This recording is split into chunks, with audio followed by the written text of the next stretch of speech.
Boa noite a todas e todos presentes. É com alegria que damos início à aula inaugural do curso de especialização em Educação Física Escolar na modalidade de Educação à Distância.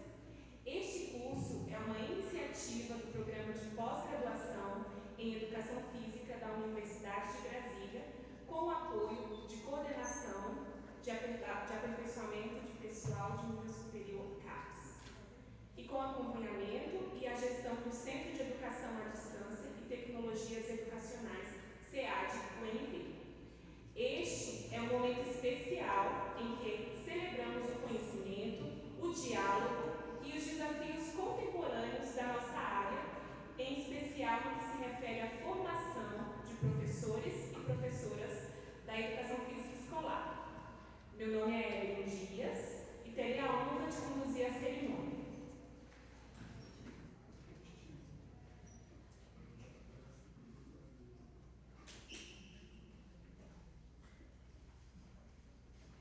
Hoje, 22 de maio, reunimos para refletir sobre um tema essencial à formação docente, à prática pedagógica e ao compromisso social da nossa profissão. Esta aula inaugural marca o início de um novo ciclo de estudos, pesquisas e vivências acadêmicas. É também um convite à escuta atenta e ao pensamento crítico, elementos fundamentais para o fortalecimento da educação física como campo de saber comprometido com a transformação social.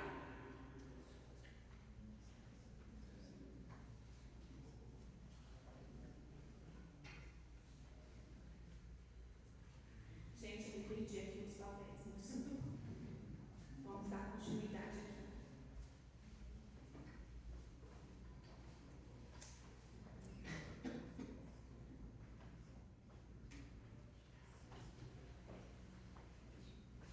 Quero convidar o professor Rony Amorim, diretor coordenador adjunto da UAB-UNB, para fazer uso da palavra e saudar nossos professores, professoras e estudantes.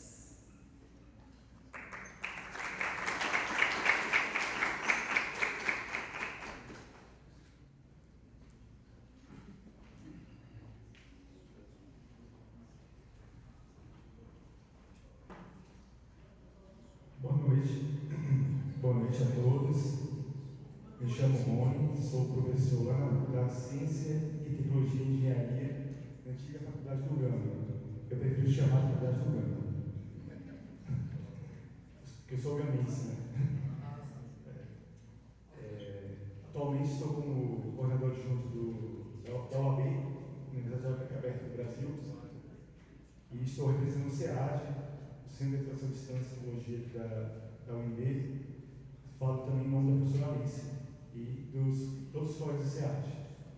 Então, aproveitando a oportunidade, gostaria de parabenizar a coordenação do curso de especialização em educação escolar, o professor Pedro Ataíde, e todos os professores e técnicos que participaram da constituição deste curso, que é fundamental na formação dos professores de educação física, ou seja, tem uma função muito nobre aqui no Distrito Federal, e como é um curso à distância, espero que tenha alunos aí espalhados por todo o Brasil, né? E gostaria de parabenizar também os estudantes, né, que ingressaram nessa turma de especialização e desejar boas-vindas. E aproveitar a oportunidade e agradecer ao professor César Nunes por estar aqui neste momento, e hoje teremos a oportunidade de aprender mais um pouco, né, sobre os temas que vão ser tratados aqui hoje. Então, muito obrigado aí pelo convite, viu, Pedro? E é um prazer estar aqui. Conte conosco, tá? Obrigado.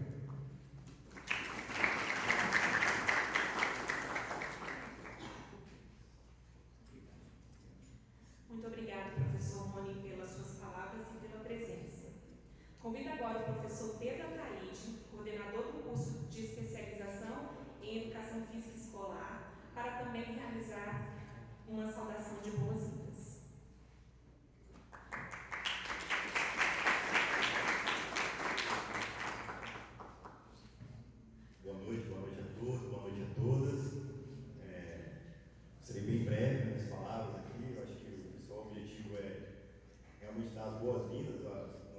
professores e professoras que estão na condição de estudantes da nossa especialização. Lembrando que esse é um curso que concorreu no edital da CAPES nessa modalidade de formação docente, então é um curso voltado à formação continuada, à formação em serviço, de professores e professoras que estão atuando nas redes públicas e privadas de ensino, não só do Distrito Federal, mas de outras regiões do país, né? A EAD traz essa possibilidade de a gente estar atuando para além aqui do território do Distrito Federal. Talvez hoje a gente não tenha tantos estudantes de fora, né? Infelizmente não conseguimos fazer a transmissão online, mas estamos gravando e depois vamos compartilhar esse conteúdo com nossos estudantes que não tiveram a oportunidade de estar aqui presencialmente, né? Então eu queria reforçar aqui minhas boas-vindas, mas ao mesmo tempo também não poderia deixar aqui de agradecer, né, desde a CAPES, que financia, né, que foi responsável pelo edital no qual nós aprovamos esse curso, a todos o corpo docente. E aí, quando eu falo corpo docente, como a gente está falando de AD, são os professores, professoras e os tutores, né, que são pessoas aí, figuras fundamentais para essa modalidade de ensino que é a EAD, né? Então, agradeço aqui, vejo o professor Jonas, Rosana, e além de professora e tutora, faz todas as funções, domina muito essa modalidade de educação à distância, Jéssica, está por aí, também, Adam, Tony, vou acabar esquecendo alguém, né? Se eu ficar citando a Graciele, está aí também. Agradecer a todos os nossos professores do curso, desde a concepção. Acho que isso só é possível um curso quando você tem uma boa equipe que contribui, que ajuda você a levar adiante. Eu estou só na coordenação, na verdade, por uma questão talvez de conveniência, né? Mas queria agradecer a todos vocês. Agradecer ao professor César Nunes. Finalmente, agora eu consegui ouvir o professor César Nunes. Eu lembro que a gente trouxe ele no Combrás em 2013, eu também estava numa organização do evento e não pude assisti-lo. E agora, hoje, eu vou poder, com calma, ouvi-lo, aprender bastante. Obrigado, professor, por você ter disponibilizado o tempo para poder compartilhar seu conhecimento conosco.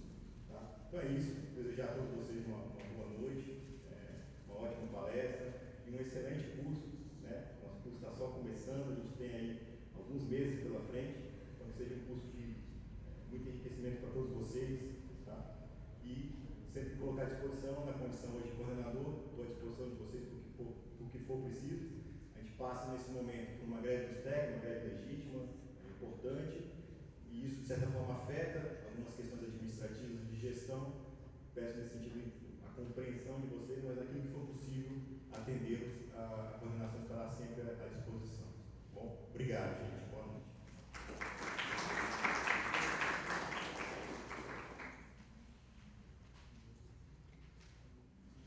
Obrigada, professor Pedro, pelas palavras, pela dedicação à coordenação do curso. Quero convidar também o professor Jonatas Maia para coordenar os trabalhos desta noite.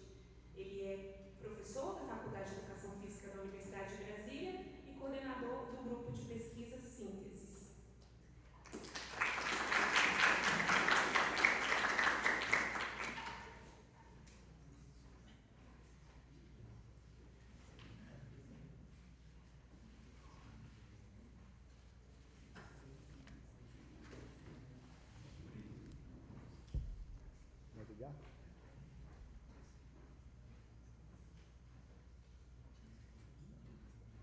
Boa noite. Boa noite. Boa noite a todos os presentes. Sejam bem-vindos à Faculdade de Educação Física da UNB. Queria inicialmente agradecer a professora Evelyn, que gentilmente, generosamente aceitou o convite de ser nossa cerimonialista. Também queria fazer uma saudação aos estudantes, ao corpo docente que está ingressando agora na Faculdade de Educação Física por meio do curso de especialização, então sejam todos muito bem-vindos. Creio eu que nesse início de curso vocês vão perceber o tom de uma modalidade, o tom crítico que vocês vão poder usufruir a partir do nosso corpo docente. Aqui eu também aproveito e saúdo aqui na pessoa do professor Alexandre Jacques, professora Rosana, e também todos os professores tutores que aqui estão, que fazem parte do curso. Então sejam todos muito bem-vindos. Queria fazer menção também ao professor Caio Tunes, da UFG, que está presente, Valéria, que eu conheci essa noite, né, professora coordenadora de pedagogia lá da Católica. Então sejam bem-vindos à Universidade de Brasília, à FFUNB. Queria também fazer não uma saudação, mas me solidarizar tanto com todos os professores da rede pública, ciente, o professor Roberto Leal está ali, ciente da convocatória mais recente, da construção da luta, né, de um movimento que pode deflagrar uma greve e que certamente, visto todo o cenário que há político de Brasília, algo que é bastante necessário, que certamente em meio aos estudos de vocês vão poder se unir nesse sentido para aqueles que hoje atuam na Secretaria de Educação. Nesse sentido, também me solidarizar com os técnicos administrativos que se encontram em greve, né, Pedro? Já há algum tempo, em razão de uma luta legítima que tem a ver com a remuneração específica aqui da universidade e, de certa forma, de alguns desmandos, né? De uma conjuntura bastante desfavorável que a gente tem enfrentado com o entendimento do atual governo. Eu queria rapidamente chamar aqui à mesa o professor César Nunes, que eu tenho o prazer de tê-lo como supervisor de pós-doutorado. Queria comentar isso. Vem para cá, professor César.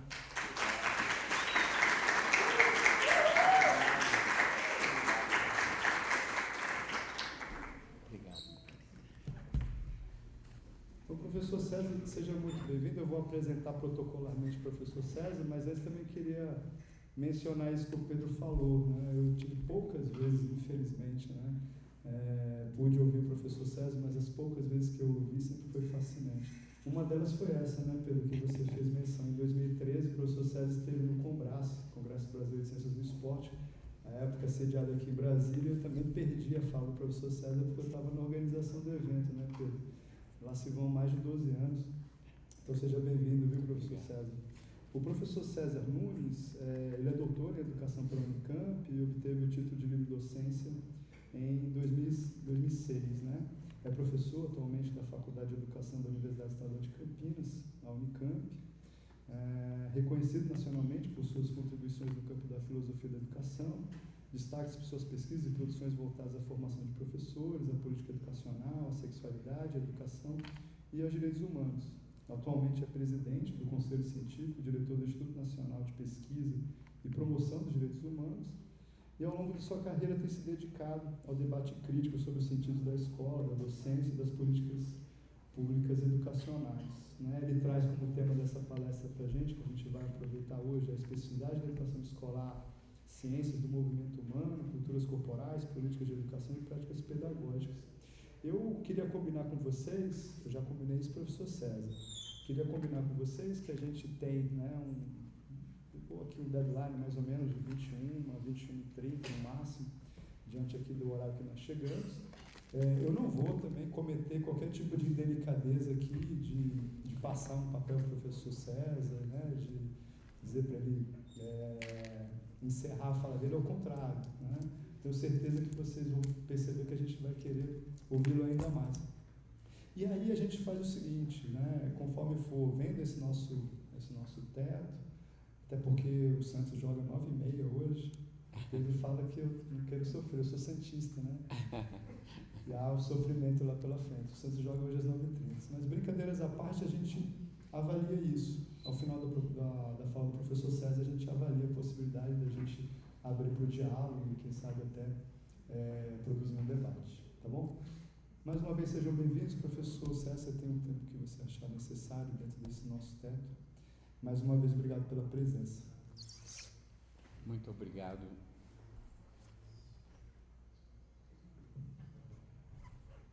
Muito obrigado, Jonatas, por essa generosa apresentação. Eu quero saudar aí o professor Dr. Pedro Ataíde, o coordenador, na pessoa dele, toda a equipe, dirigente e docente desse original curso de especialização em educação física escolar, fundamentos teóricos e práticas pedagógicas. Quero saudar igualmente aos alunos e alunas que aqui estão do curso e que estão começando aí uma jornada de fundamentação. E quero destacar aqui algumas pessoas do coração, particularmente aí o Roberto Leal, meu querido amigo de muito tempo, o Caio Antunes, que foi meu aluno no ensino fundamental. Eu quero, comecei cedo, a Valéria que está aqui, que eu tenho a alegria de orientar o pós-doutorado, agora o Jonatas também, e o meu filho César Adriano, que está aqui e que está começando junto com vocês esse curso, fazendo aqui o doutorado nessa casa e começando também o curso de especialização em educação física escolar. Eu acredito que a escolha dele também fez com que eu escolhesse estar junto com vocês e participar com vocês desse processo aqui. O Jonatas leu o currículo e eu fiquei contente porque a gente começa a perceber que vai fazendo coisas, vão se acumulando, mas ele não falou de um título que eu ganhei o ano passado. Eu virei avô. O Adriano me deu uma menina como neta e o meu filho mais velho um menino. E avô é uma outra oportunidade que a vida dá para você reacreditar na vida, reacreditar no amor, no projeto de transformação da sociedade. O avô é uma oportunidade de refazer uma série de coisas que as condições objetivas vão colocando sobre a gente.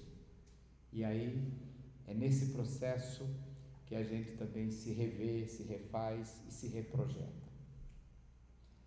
A reflexão sobre a educação é uma reflexão muito exigente, porque particularmente em sociedades nas quais a educação nunca assumiu centralidade como o nosso país, todas as pessoas, e particularmente aquelas dominantes, hegemônicas, acham que pode falar sobre educação de qualquer maneira, não tem coragem de falar em outras áreas, mas na educação parece que todo mundo pode opinar e dizer.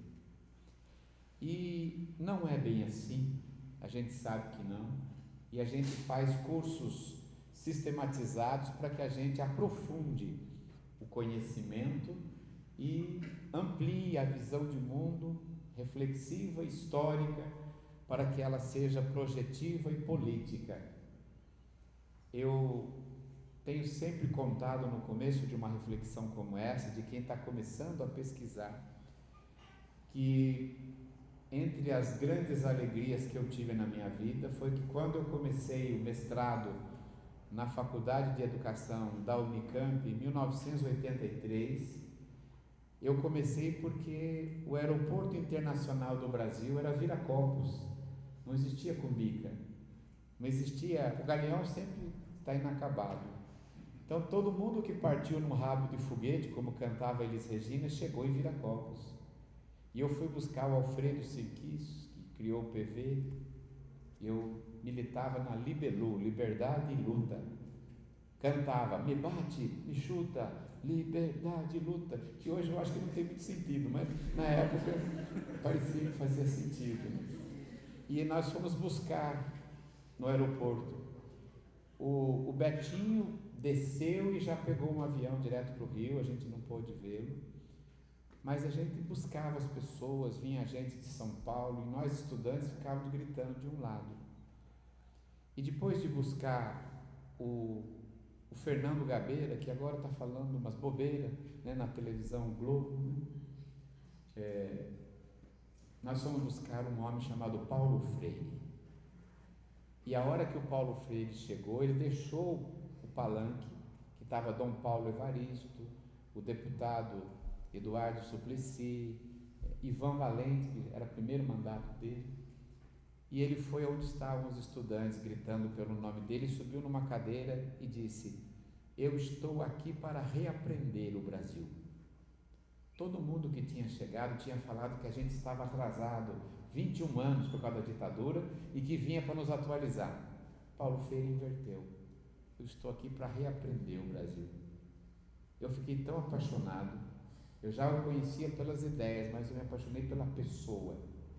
E ele disse: eu só posso ficar no Brasil porque a Unicamp me deu um contrato de 2 anos. Depois viraram 8 anos na Unicamp como professor. Eu vou ser professor na Unicamp. Eu falei para mim mesmo: eu vou fazer mestrado com esse homem. No dia que eu me apresentei para o mestrado, a banca de mestrado era Paulo Freire, Rubem Alves e Dermeval Saviani.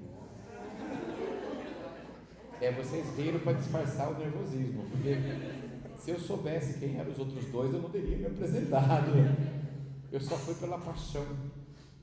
E o meu orientador, eu queria a orientação do Paulo Freire, mas a Unicamp deu a ele 2 vagas.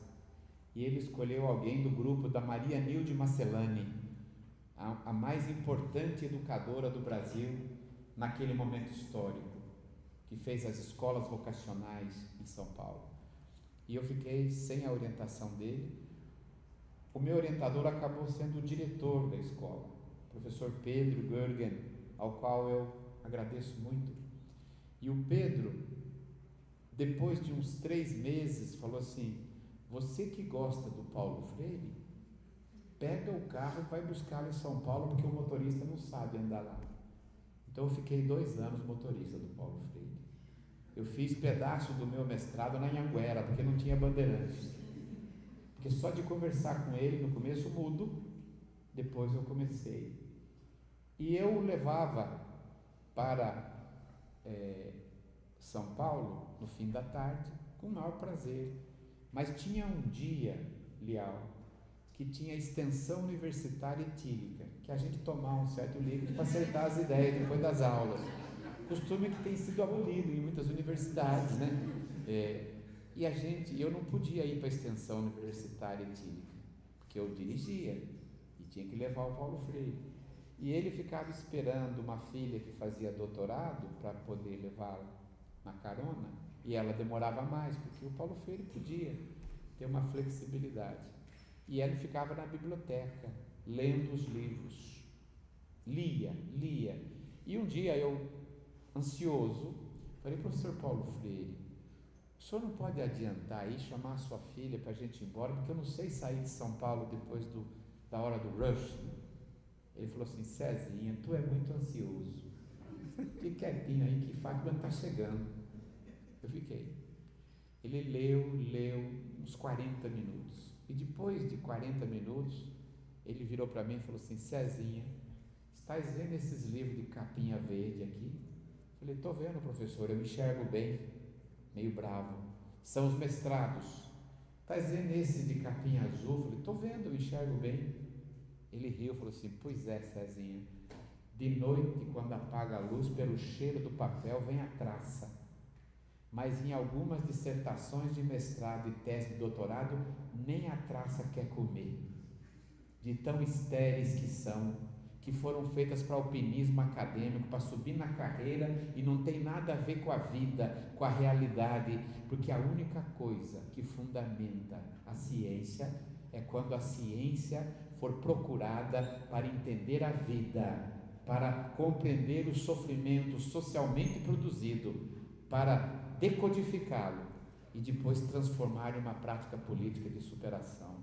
E pegou no meu braço e falou: você, menino, quando escrever alguma coisa, procure um problema que lhe incomode, eleve a teoria, banhe de teoria, brigue com a teoria, mas volte de maneira decidida, nem que seja com um farolete, um machote ou um palito de fósforo, porque a única finalidade que justifica a ciência, quando ela é colocada para aliviar a miséria da existência humana, material e simbólica.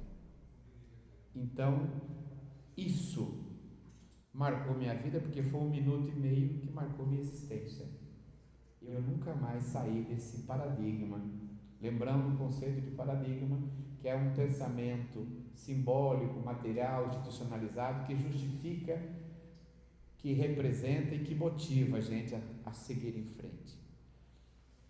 Eu acho que depois dessa fala, eu terminei o mestrado, entrei no doutorado, fui para a luta, como todos vocês que vão começar esse curso, a luta pelo emprego, a luta pelo salário, pelas condições objetivas, a luta pela sobrevivência.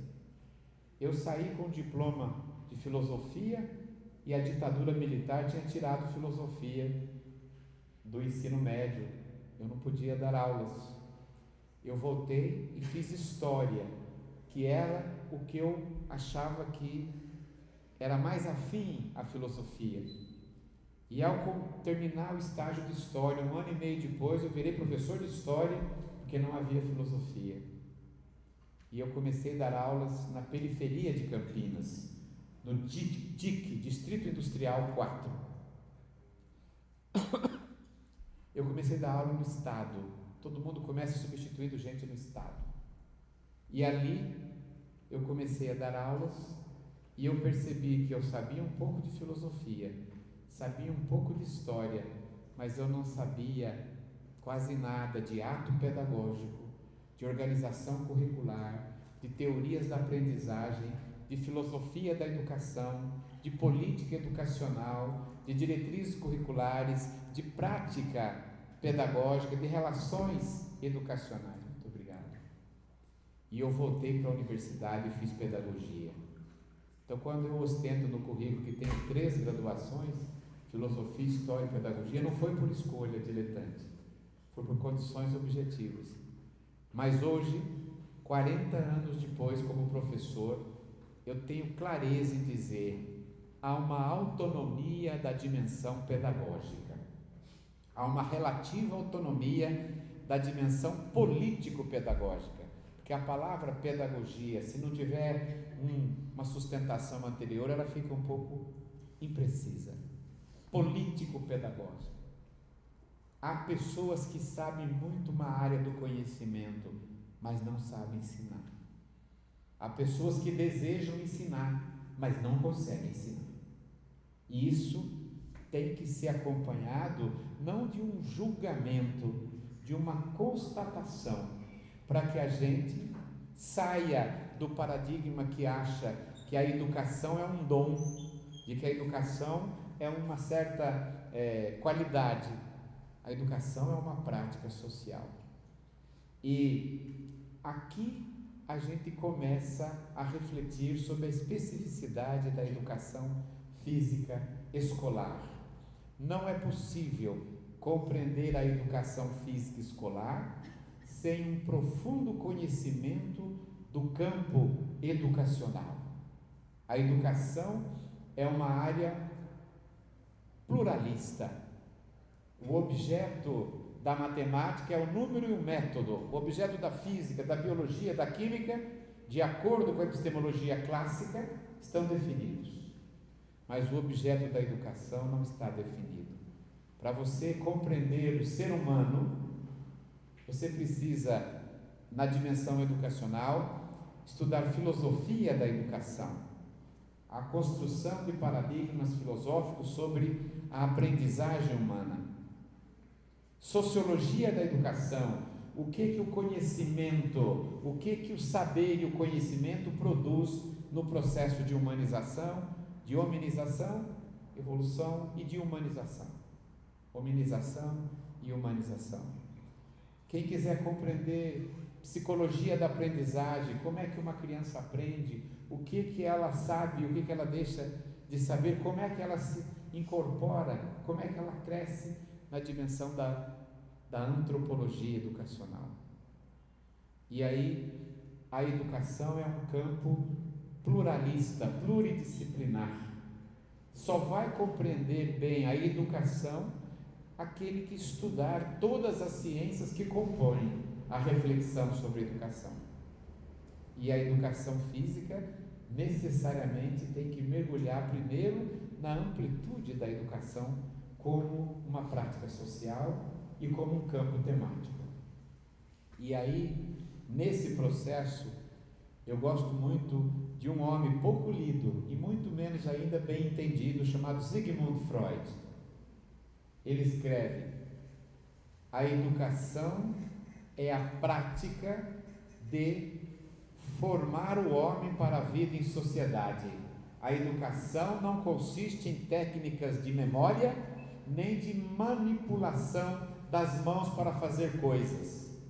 1918 escreveu. A educação é a produção da individualidade no homem. Poderia questionar a questão da individualidade, mas a educação é a produção da humanidade. Dermeval Saviani, que hoje eu tenho a honra de dizer que é meu amigo, diz: a educação é a prática social que consiste em produzir em cada pessoa a humanidade inteira e coletivamente. Essa é a síntese, em cada pessoa. A educação é uma atividade transgeracional. É uma geração supostamente mais amadurecida, necessariamente melhor equipada, com melhores mecanismos e também com uma compreensão mais ampla para a nova geração que renova a existência de todos nós, que renova a realidade do mundo. Depois que eu me tornei avô, eu descobri que o Brasil está entre os 10 países de maior densidade demográfica. Vamos tirar a China e a Índia, que não tem comparação. Os 8 que estão mais ou menos numa tipologia racional, Brasil, México, Indonésia, 2 milhões de crianças nascem no Brasil. Estatisticamente, 1 milhão no primeiro semestre, 1 milhão no segundo. Enquanto nascerem crianças, nós vamos precisar de escola, vamos precisar de professores e vamos precisar de debates como esse, da especificidade da educação física escolar, o que ela congrega, o que ela traz de peso e o que ela pode potencializar e projetar para as gerações atuais e para as gerações futuras. É a criança, é o ser humano a resposta à disposição teórico-prática da educação. A educação é a prática social de produção social do homem, do ser humano, da condição humana.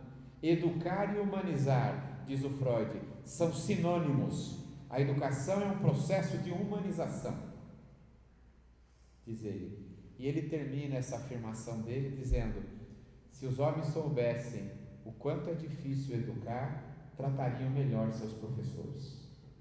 E ele termina: porque a segunda missão mais difícil é psicanalizar, porque geralmente psicanalizar consiste em tentar corrigir o que a educação não conseguiu fazer, uma hominização e uma humanização plena.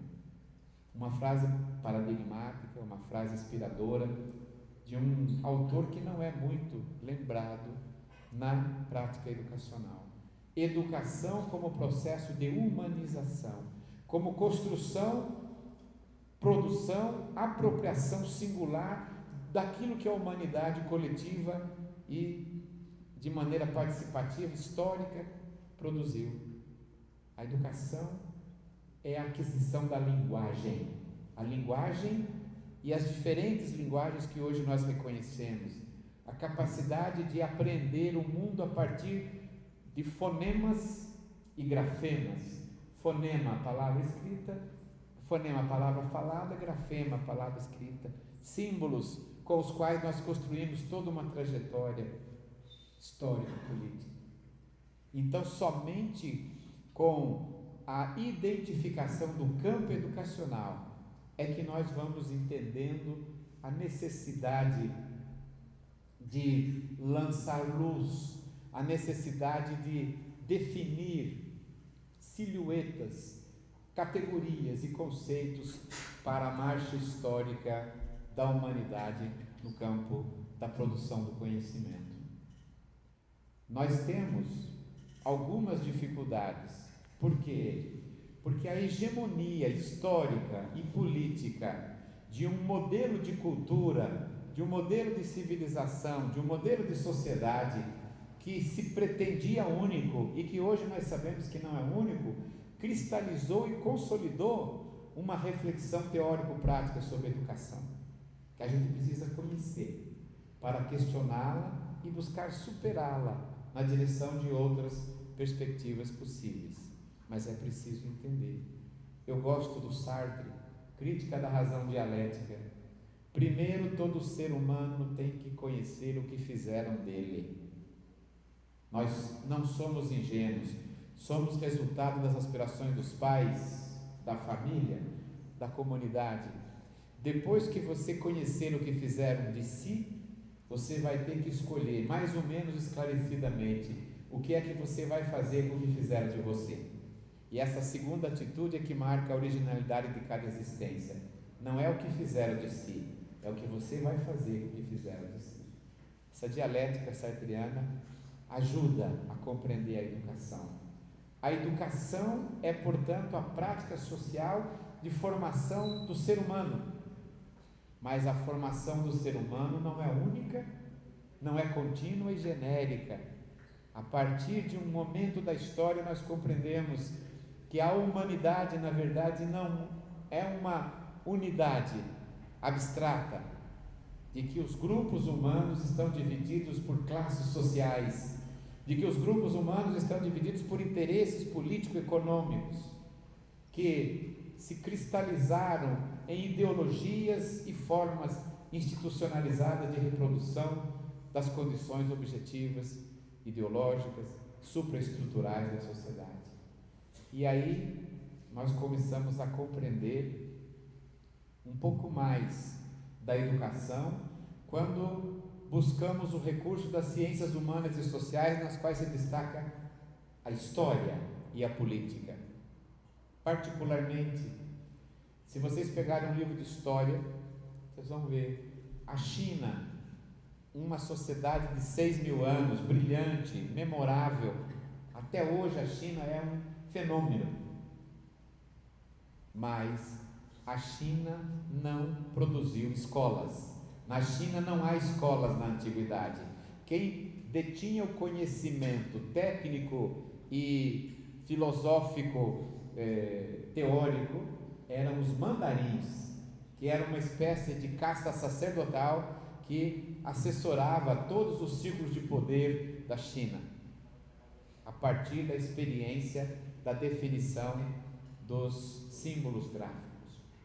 A Índia, país milenário, ainda hoje uma civilização brilhante, mas a Índia não tem escola.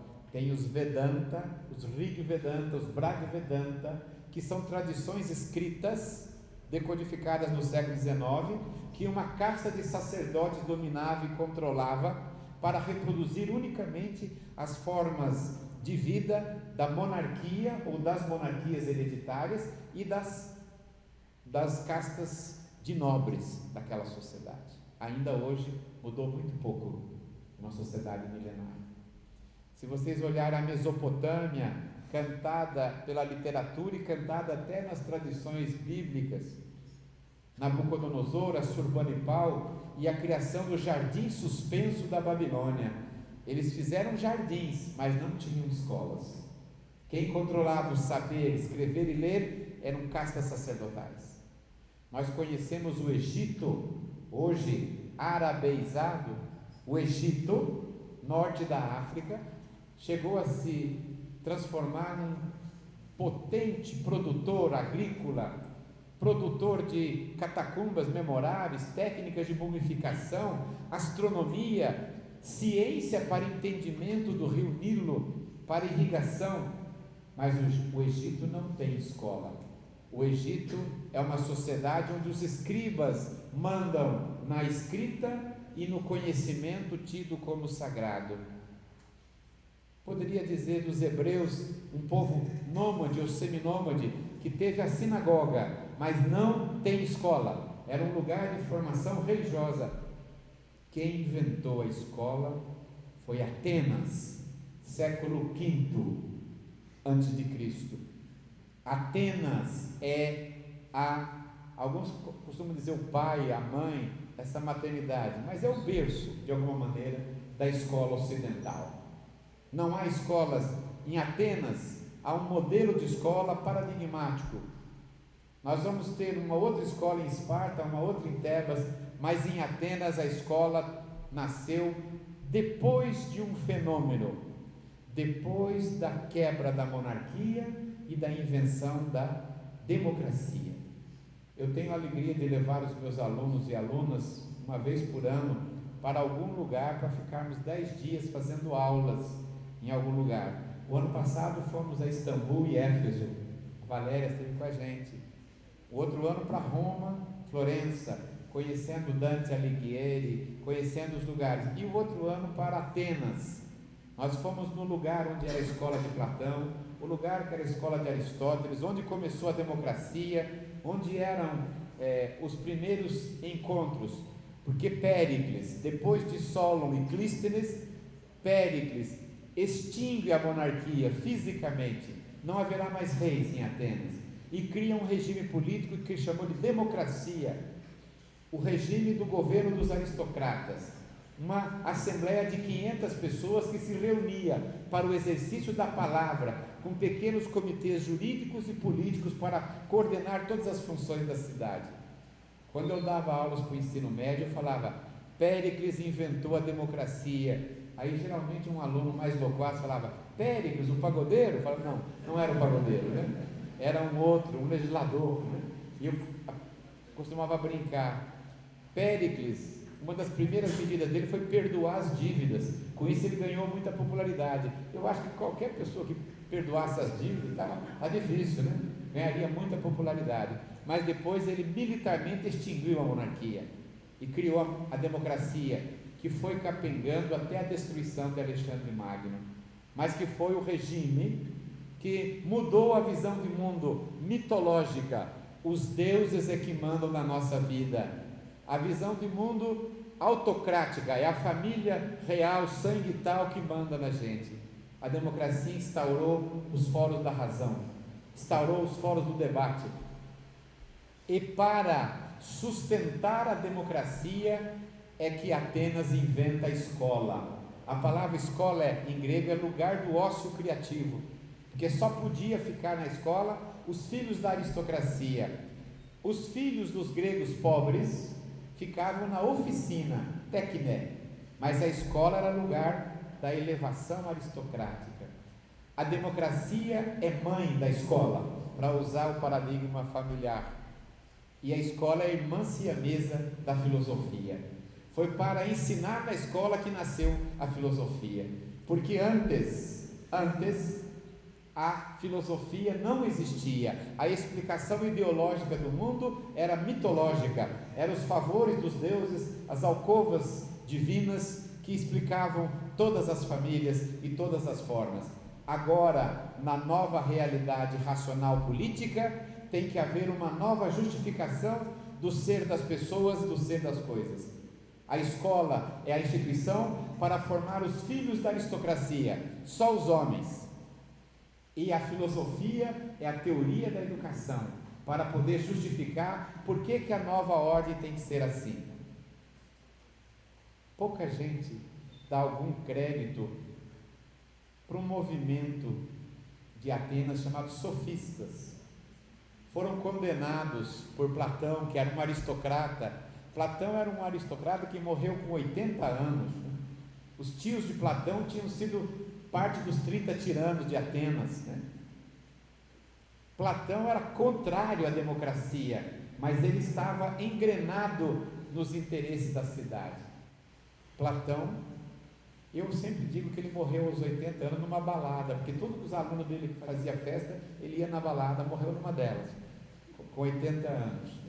Platão, um homem aristocrata.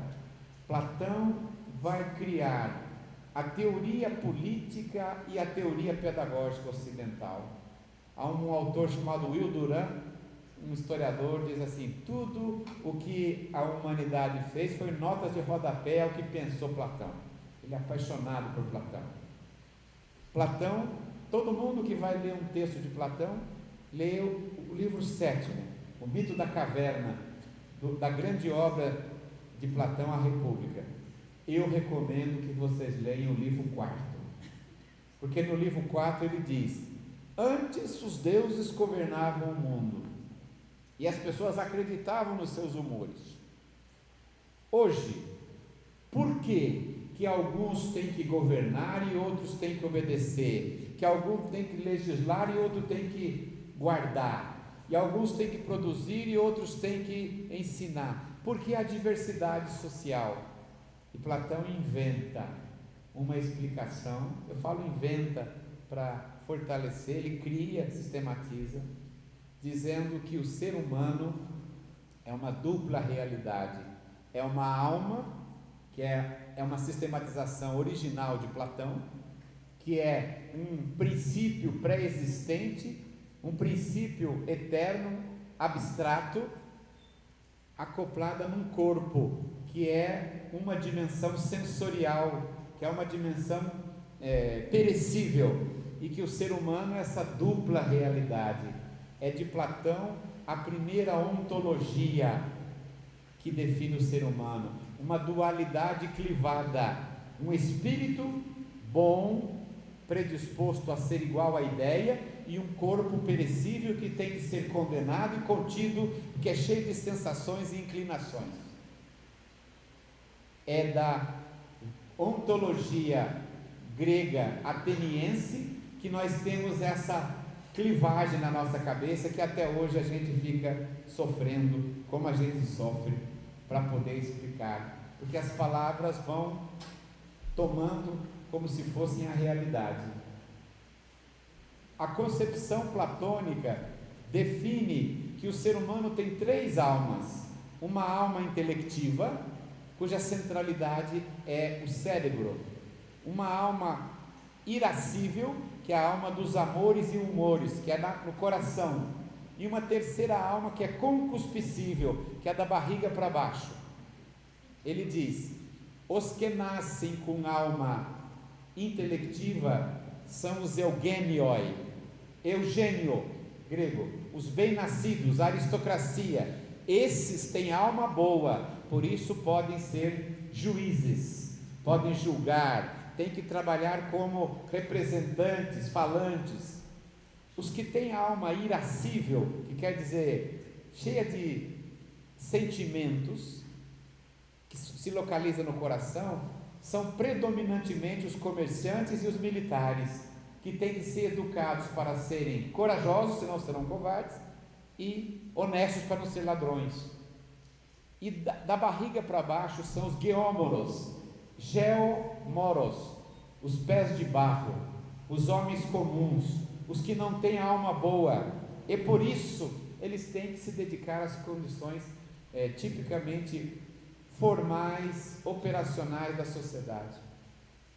A invenção da ontologia inatista, pré-determinista platônica é o grande pecado da filosofia e da educação física, porque a gente define a educação física como uma ciência supostamente ligada a uma dimensão da clivagem platônica, ao corpo, e tem gente que passa a vida inteira enganado por essa tipologia platônica, passa a vida inteira como mariposa ao redor de uma luz, sem compreender que isso é uma explicação histórica, ideológica, superável por uma concepção dialética, histórico-crítica de transformação. Mas não é a vontade que faz, só a vontade, é a vontade política, cultural, histórica, que nos faz superar o pensamento platônico. A escola, queridos e queridas, foi inventada por Atenas. Quem um dia pegar o livro do professor Mário Alighiero Manacorda, ele diz assim: sabemos que as aulas começaram pelo choro das crianças, porque todo mundo achava que a melhor forma de educar era elevar o intelectual, elevar o espírito e castigar o corpo. Então dava-se a mão à palmatória, que era bater na mão e bater no calcanhar, porque não deixava sinais, apanhava-se. E havia um adágio grego: educa plenamente quem pune duramente. Quanto mais rígido era o professor, melhor. E até a Idade Média, no dia da investidura de um professor nas escolas medievais, o que o novo professor recebia? Um livro raríssimo? Não. Um chapéu ostentatório? Não. Um chicote. O símbolo do professor, que ele era professor, é o dia que ele recebia um chicote. Ele poderia dar até 6 chicotadas nos alunos, não podia ser mais do que 6, e não podia bater no rosto. Por quê? Porque desde o paradigma grego escolar existem 2 proto-verdades: de que o melhor professor é o que educa com rigidez e que a melhor forma de ensinar é reprimir o corpo para elevar a alma. É aí que a educação física sofre, é aí que a filosofia sofre. Eu dava aula no ensino médio e a gente saía, Valéria, depois do final, os dias antes dos vestibulares com os alunos, e geralmente na sala de aula eu era muito impessoal, porque a cobrança daquela conjuntura, mas no dia que a gente saía com todo mundo, os alunos ficavam mais alegres, e um falava, eu sempre gostei de física, outro, eu não gosto de física, e você, professor de história, eu não gosto de história, muita conversa, eu não gosto de geografia, uma compreensão completamente equivocada. Eu gosto de matemática, porque essa é bem prática. Matemática é abstração pura, não tem nada de prática. Eu não gosto de história, porque é só teoria. História é realidade, é materialidade. História é empiria, é o que aconteceu, ainda que por narrativas. Eu não gosto de geografia, mas eu gosto de química, física, e uma química e uma física que venderam a alma para a matemática, que elas como ciências são melhores, né? Agora, quando eu me apresentava, eu sou professor de filosofia, e fazia uma cara, falava, nossa, filosofia? Eu tenho uma tia que gosta dessas coisas. Porque se achava que o filósofo era alguém que anda com o cabelo despenteado, com a camisa desabotoada, que derruba café na roupa e se pega 5 vezes por dia olhando para o infinito. O contraponto do professor de educação física, que acha que alguém que só se preocupa com o corpo, que compreende cada metabolismo, que cada coisa, que ele é especialista no corpo. E aí nós estamos até hoje, filósofos e educadores físicos, que a gente tem até medo de falar, né? Presos à tipologia da alma de Platão, a tipologia platônica. E a gente só vai sair para uma educação física omnilateral, de totalidade, de conjunto, de plenitude, quando a educação física mergulhar na prática social da educação, e mergulhar na filosofia, e mergulhar nos paradigmas anímicos, deterministas e inatistas, que definem um a priorístico na condição humana. E a condição humana não é a priorística. Nós vamos chegar a 1629, Caio. Ian Amos Comenius, Didática Magna, um bispo morável protestante, que diz assim: Deus não seria injusto em dar a uns uma alma melhor que a outra. A alma, posta que é da mesma natureza de Deus, é igual em todas as pessoas, pois Deus não é injusto. Portanto, nós da escola e da igreja, nos tempos atuais, modos odiernos, temos que saber que o conhecimento, a cultura não está na alma, está no método e na relação pedagógica. Todo mundo é capaz de aprender todas as coisas, porque não é a alma o lugar da aprendizagem, é o método, a relação pedagógica.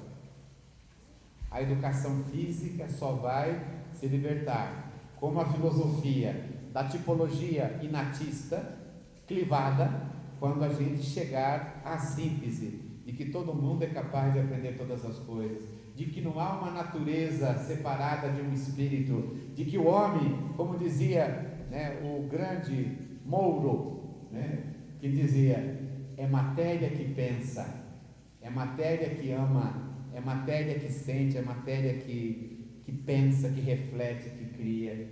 O homem é ser da palavra, ser do trabalho, Marx e Engels, ser que pensa. E aí nós vamos ter que chegar a Georg Lukács para recuperar uma palavra que era de Aristóteles, ontologia, definição prévia e plena do ser das coisas. Georg Lukács vai dizer ontologia do ser social, uma ontologia social. Nós podemos criar uma outra forma de definir as coisas a partir do percurso histórico e a partir da dinâmica da sociedade, que é uma dinâmica de classe, é uma dinâmica de poder. Eu acho, Pedro, Ataíde, que nós estamos precisando trazer para o nosso debate filosofia e educação física uma ampliação do conceito de epistemologia do ser social, da ciência social, que a gente ainda tem uma visão de epistemologia com critérios pré-definidos, os critérios de cientificidade. O que Lukács fez para a ontologia, tem que haver alguém que faça isso com a epistemologia.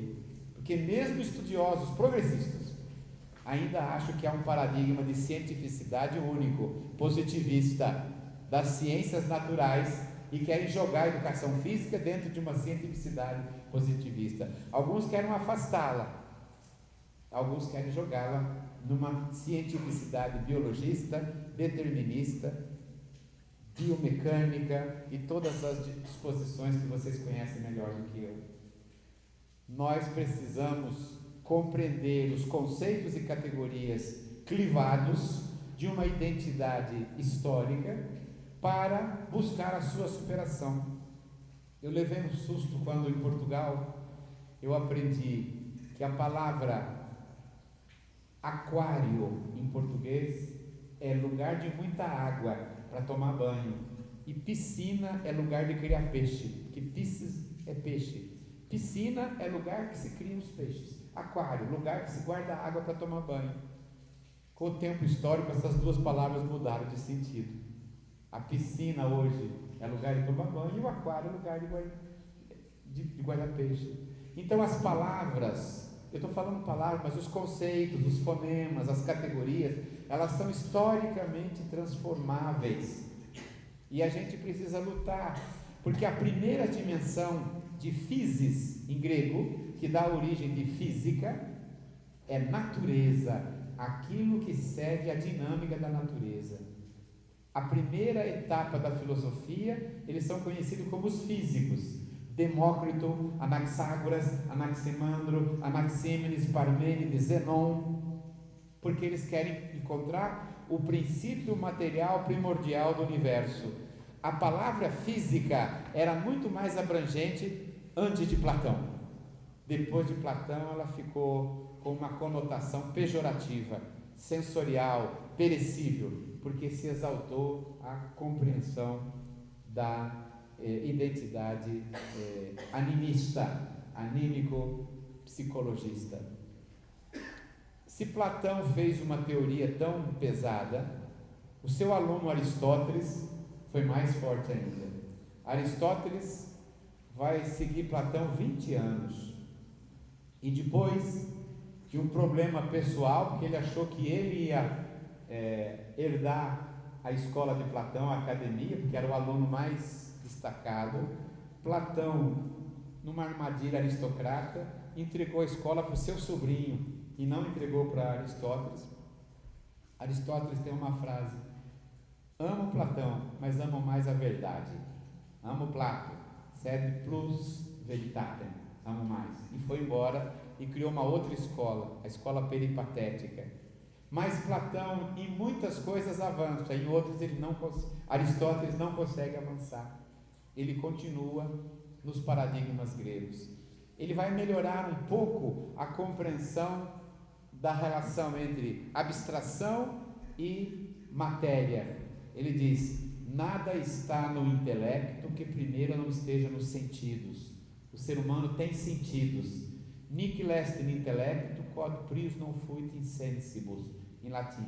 Vocês me desculpem se eu falar em latim, eu estudei 13 anos, não tenho outra oportunidade, eu não sei em palestra, ninguém escuta, né? Ninguém quer saber, então na palestra eu cito umas coisas para não esquecer, né? Nada está no intelecto que primeiro não esteja nos sentidos. Isso é a síntese aristotélica, que o Marx, no seu doutorado, vai dizer o conceito de matéria em Demócrito e Epicuro, e ele vai também louvar e saudar que essa é uma das poucas partes do Aristóteles que ele diz que ainda chama de um realismo moderado, mas muito distante de uma concepção materialista que a gente hoje tem condições objetivas de pelo menos decifrar e compreender. Então vejam, a escola é filha da democracia ateniense aristocrática, para os filhos da aristocracia, e a escola é irmã da filosofia platônico-aristotélica. Para a gente criar uma outra escola, nós temos que estudar o tanto ou quanto para superar a força arquetípica e atávica dessa ontologia. para extrair dela exatamente a sua superação, para tirar uma concepção de mundo que não havia lugar para os gregos pobres, não havia lugar para os escravos, que eram a grande maioria da sociedade, e não havia lugar para as mulheres, né? Não havia lugar para as mulheres. A concepção platônica e a concepção aristotélica sobre a condição da mulher é triste e trágica, de qualquer maneira. Platão ainda tem, na descrição que ele faz da cidade ideal, as guerreiras, mas Aristóteles, de maneira alguma, a mulher é uma estufa para receber uma semente do homem, só, né? A função é como se fosse a ontologia grega define paradigmas comportamentais, éticos e estéticos até os nossos dias, e a gente precisa se apropriar do conhecimento para que a partir do conhecimento a gente consiga entender a gênese histórico-política dessas coisas todas. Na Idade Média nós vamos ter uma síntese feita por Agostinho de Hipona, 354-430. Agostinho de Hipona. Agostinho, até os 40 anos, foi maniqueísta, maniqueu a teoria persa que diz que há dois princípios no mundo: o princípio do bem, Hormuzd, o princípio do certo, do correto, do reto, do racional, do seco, do bom, do masculino. E há um princípio do mal, Arimã, o errado, o molhado, o torto, o quebrado, o feio, o fraco, o doente, o feminino. Então Agostinho acrescenta a uma tipologia platônica já trágica uma visão de mundo maniqueísta do bem e do mal. E quando ele entra no cristianismo aos 40 anos de idade, a pergunta que a gente faz: ele deixou o maniqueísmo e virou cristão, ou ele introduziu o maniqueísmo no cristianismo emergente? Então o cristianismo agostiniano, que é bem diferente de Jesus e diferente de Paulo, é um maniqueísmo que praticamente condena a mulher, condena aquele que não é cristão, faz uma síntese. E Agostinho diz no De Magistro, se vocês um dia quiserem ler o De Magistro, sobre como eu gostaria de ter educado meu filho Adeodato, que morre com 15 anos. Ele diz: Deus não escolheu todo mundo para salvar. Existem alguns que são assinalados para a salvação. E nem eles sabem, porque é tão arbitrário que só Deus sabe. Então Agostinho diz assim: não é o professor que ensina, não é a palavra que ensina, não é o exemplo que ensina, que arrasta, não é. Quem ensina é Deus, dentro da alma. Santo Agostinho volta a Platão. Santo Agostinho diz: o conhecimento é uma disposição de virtudes que Deus definiu de maneira arbitrária, que não é esforço seu, que não é você que vai conseguir. Santo Agostinho volta ao paradigma platônico e vai dizer de maneira clara no De Magistro: educar é um privilégio de poucos.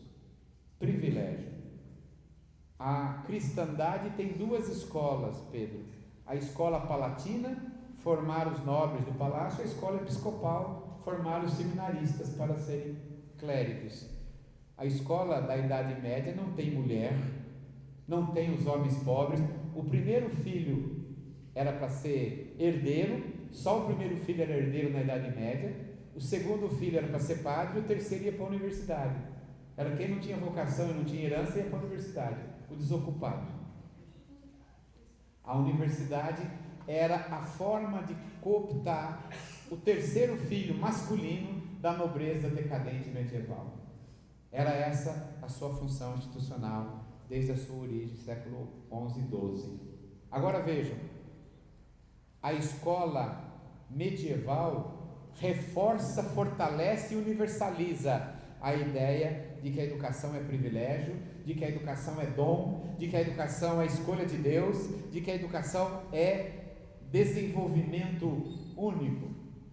Vai ser a modernidade burguesa, Lial, que vai tentar quebrar o paradigma do privilégio medieval.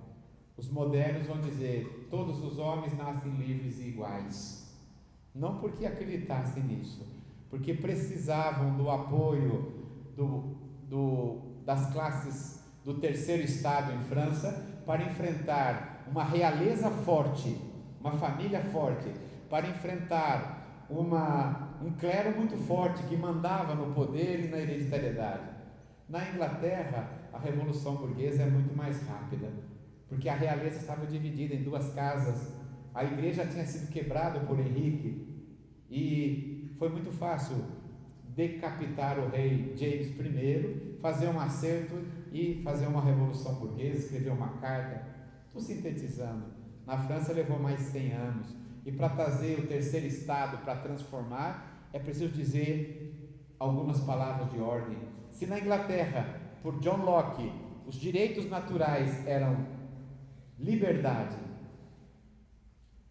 propriedade, vida, liberdade e propriedade. Quem atentasse contra um desses três direitos não poderia assumir a estrutura política. O que é na França? Liberté, égalité, fraternité. 3 palavras que ninguém come, né? Liberdade, igualdade e fraternidade. Palavras genéricas com as quais as camadas populares, os setores estamentais médios foram levados ao 18 Brumário de Luiz Bonaparte. Foram levados a um processo de quebra do poder e de manutenção dos interesses. A burguesia, Manifesto Comunista, quando era para quebrar os privilégios que lhe impediu a ascensão, é revolucionária, mas depois ela cria os seus coveiros, porque daí ela não pode, a burguesia não pode cumprir o que ela promete: igualdade material, igualdade política, igualdade social, igualdade cultural. Não pode. Então ela tem que fazer disso uma ideologia, que a modernidade é uma rica ideologia e uma habilidosa engenharia político-social. Entre as coisas que a burguesia precisou balançar para ganhar algumas camadas sociais, foi a ideia de que todo mundo é capaz de aprender todas as coisas, a ideia de que a escola é para todos, de que nós temos que ter uma escola. Quem a definiu? Pedro. Barão de Condorcet, ministro da Educação de Napoleão Bonaparte. A escola tem que ser laica, não pode ser religiosa, gratuita, universal, estatal, obrigatória e pública. As 6 virtudes da escola francesa: laica, estatal, obrigatória, universal e pública, que nós ainda não chegamos no Brasil. Condorcet cria uma escola, vai entrar contra os interesses, vai brigar, depois dele, o sucessor dele vai ter que derrubar setores do clero que viviam com o monopólio da educação. A Inglaterra vai criar uma escola pública de tijolinhos à vista. O regime de educação na Inglaterra do 18 para o 19 é uma escola de 6 horas para todo mundo, uma escola diferente no centro da periferia, voltada para o trabalho. Mas vai ser na era vitoriana que se coloca a escola como centro da sociedade. A Rainha Vitória tem uma resolução: é preciso alfabetizar todo cidadão inglês, porque enquanto houver um analfabeto na Inglaterra, a nossa transformação não está garantida. Assim como Péricles, a escola seguiu o novo modelo inglês. Na França, Napoleão Bonaparte, no dia de posse do segundo ministro: alfabetizem todo o francês, rasguem a Constituição se não tiver livro, e dê uma página para cada um, porque enquanto houver um analfabeto em França, os dizeres de nossa revolução são mentirosos: liberdade, igualdade e fraternidade. É preciso uma revolução chamada histórica, cultural e política. A modernidade vanguardista acreditava, ou pelo menos necessitava, expandir o sistema educacional moderno. Mas no meio do caminho tinha uma pedra, cantava um poeta. tinha uma pedra no meio do caminho. 2 países que tinham sido vanguardistas na expansão mercantilista, mas eram atrasados com relação à vida política, Portugal e Espanha, que fizeram unificações tardias, tinham que fazer uma nova síntese, buscaram refazer o seu lugar na modernidade a serviço das coisas conservadoras. Um desses países, Portugal, expande os horizontes do mundo. Quem um dia chegar em Lisboa vai ler, nós expandimos os horizontes do mundo, né? Vai lembrar de Fernando Pessoa, ó mar salgado, quanto do seu sal são lágrimas de Portugal. Por ti quantas mães choraram, para que fosses nosso, ó mar. Valeu a pena? Tudo vale a pena se a alma não é pequena. Deus ao mar o abismo e o perigo deu, mas nele espelhou o céu. Valeu a pena? Tudo vale a pena se a alma não é pequena. Saíam 2.000 pessoas do Tejo por ano, voltavam 200, morria 1.800, na ida e na volta, voltavam 200 portugueses.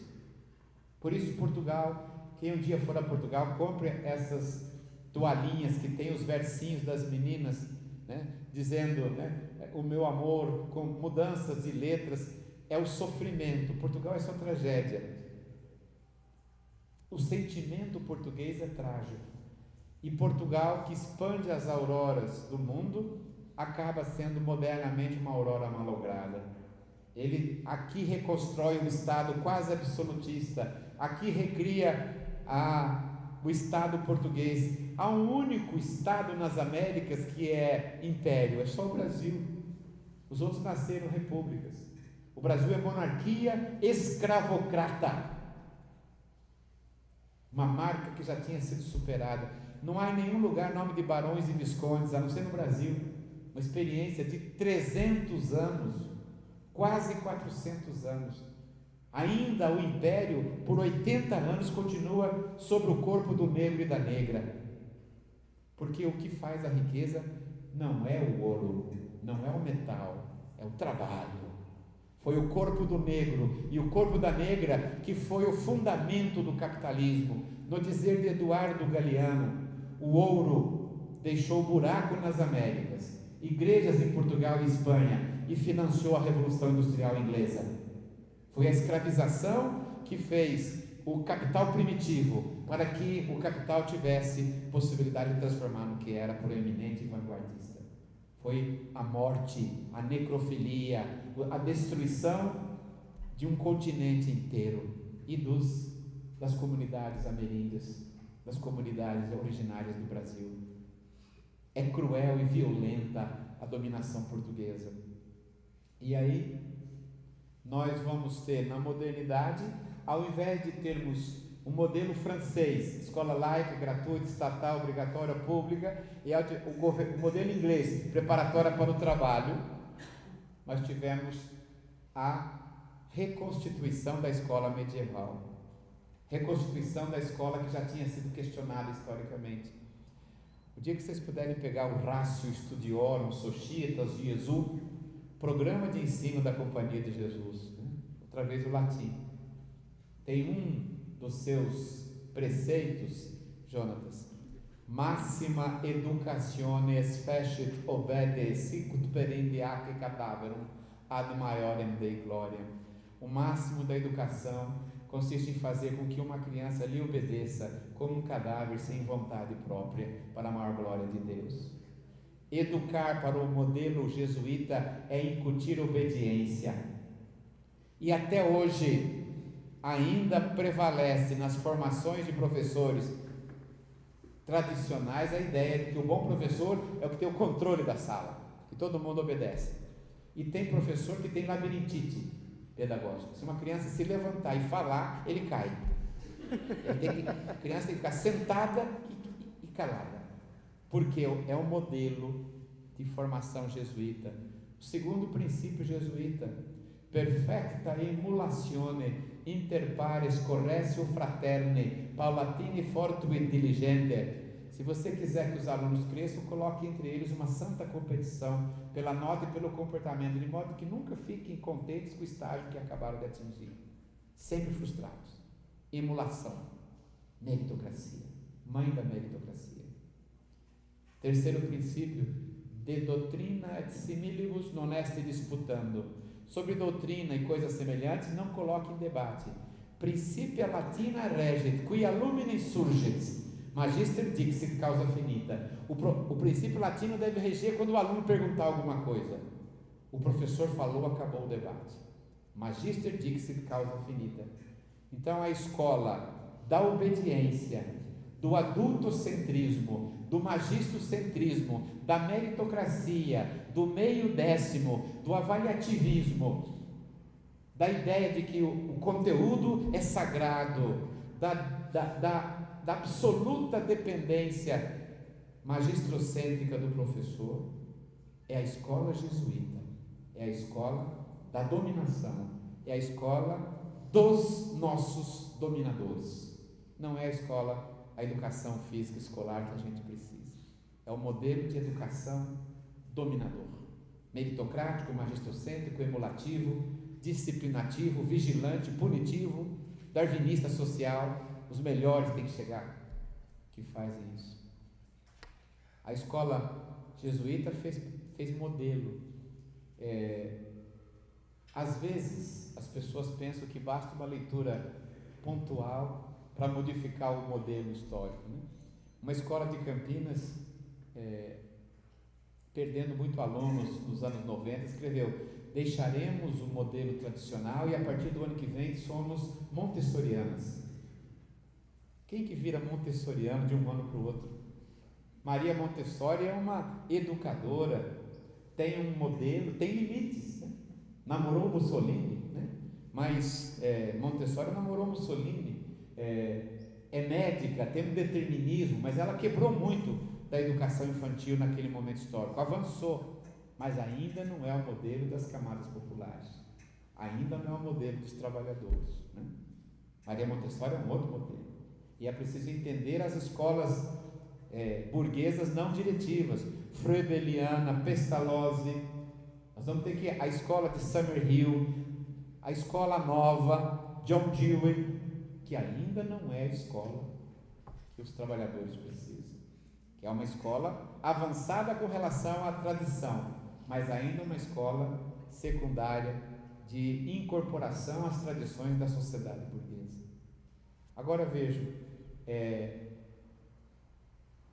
nem vou falar da escola brasileira no período imperial, porque não há muito o que dizer, não tem escola, não tem nem fundo para sustentar a escola. Dom Pedro cria lá um óbulo para a escola que só podia ser nas cidades grandes, porque ninguém cobrava.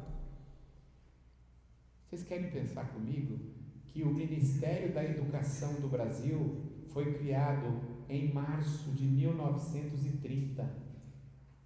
Daqui a 6 anos, nós vamos fazer 100 anos, 5 anos, do Ministério da Educação. Dos 500 e pouco que nós temos, o Ministério da Educação não tem 100 anos, porque não era a prioridade de um país colonial. A escola era privilégio de classe. E aí vejam, a República, Caio, República que é um arrazoado contra um império decadente, coloca como ministro dos negócios do interior, da saúde e da instrução pública, um homem chamado Benjamin Constant. Benjamin Constant tem nome em toda quanto é cidade. Tem cidade na Amazônia chamada Benjamin Constant. Curitiba tem praça. Ele era tenente-coronel do Exército Brasileiro, depois marechal. Benjamin Constant. Ele é o ministro que cuida da pasta secundária da educação antes de 30. O primeiro discurso dele, que está nos textos que eu tenho escrito: Pedro, separamos a igreja do Estado. Padroado, acabou, né? Não mais seremos, né, dominados por ideias fantasiosas. Ele era positivista, amava Auguste Comte, e foi ele que colocou na bandeira brasileira ordem e progresso, que é uma frase do Auguste Comte: o amor como princípio, a ordem como meio, o progresso como fim. Mas ele tirou o amor, que isso é de sua menos importância. E ordem e progresso ficou uma frase tão vazia, que é uma defesa do status quo. Porque quando o amor é um fundamento, tem que ter ordem e progresso para chegar no amor. Quando é a liberdade, mas quando não tem um horizonte, ordem e progresso não é nada. E ele tem essa frase: separamos a igreja do Estado. A escola brasileira não será mais um convento a formar súditos e fiéis. A escola, a partir de agora, será o quartel da pátria. E a segunda escola brasileira deixa de ser chamada Sacristia Medieval Tridentina de Trento, jesuíta, para ser uma caserna. Ele nomeia os diretores das escolas do Rio, que o diretor seja no mínimo capitão, os coordenadores podem ser tenente, os professores sargentos e os servidores no mínimo cabo, porque soldado não é bom. A escola vira uma hierarquia de seriação, a seriação que foi abolida na legislação recente, né? Ninguém fala mais primeira série, segunda série, que a criança tem ano, não é série. Série é categoria tipológica de ascensão, anos iniciais, né? Não é séries iniciais mais. E aí, a escola quartel é a segunda grande escola brasileira. E como que a educação física, buscando superar a clivagem platônica, consegue se firmar, se não superar, a partir da compreensão histórico-política, as marcas da educação tradicional, colonial e conservadora brasileira? Não tenho muito tempo. O ministro da Educação de Getúlio Vargas, ele que cria o ministério, se chama Francisco Campos. Francisco Campos, senhores, era natural de Pompéu, em Minas Gerais, era das Juventude Integralista Brasileira, seguiam Hitler, Hitler, aqui chamando Anauê, que é uma saudação do Sigma. Ele é 8 anos ministro da Educação.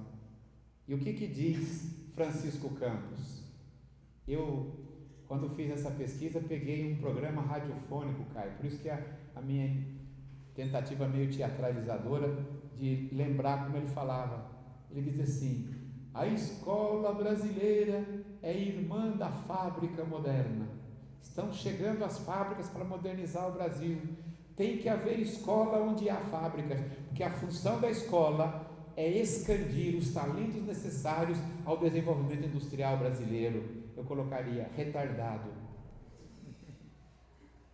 Getúlio Vargas cria uma escola subserviente ao capitalismo atrasado, para formar mão de obra para o capitalismo tardio.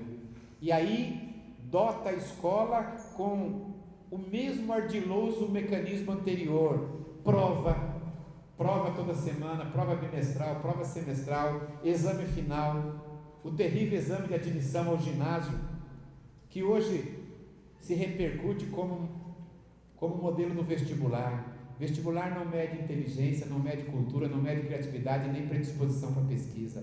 Vestibular é uma prova medíocre, feita de uma maneira ideológica, para inculcar nas pessoas uma frustração total, porque não tem vaga para todo mundo. Vestibular não tem nenhum sentido pedagógico para ninguém.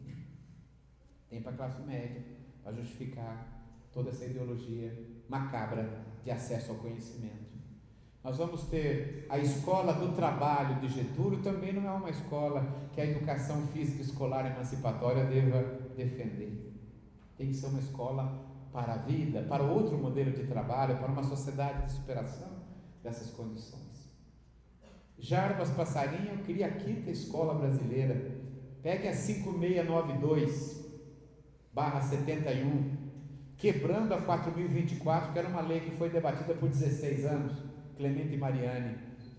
Jarbas Passarinho diz: um novo sujeito bate na porta da escola, a criança do êxodo rural.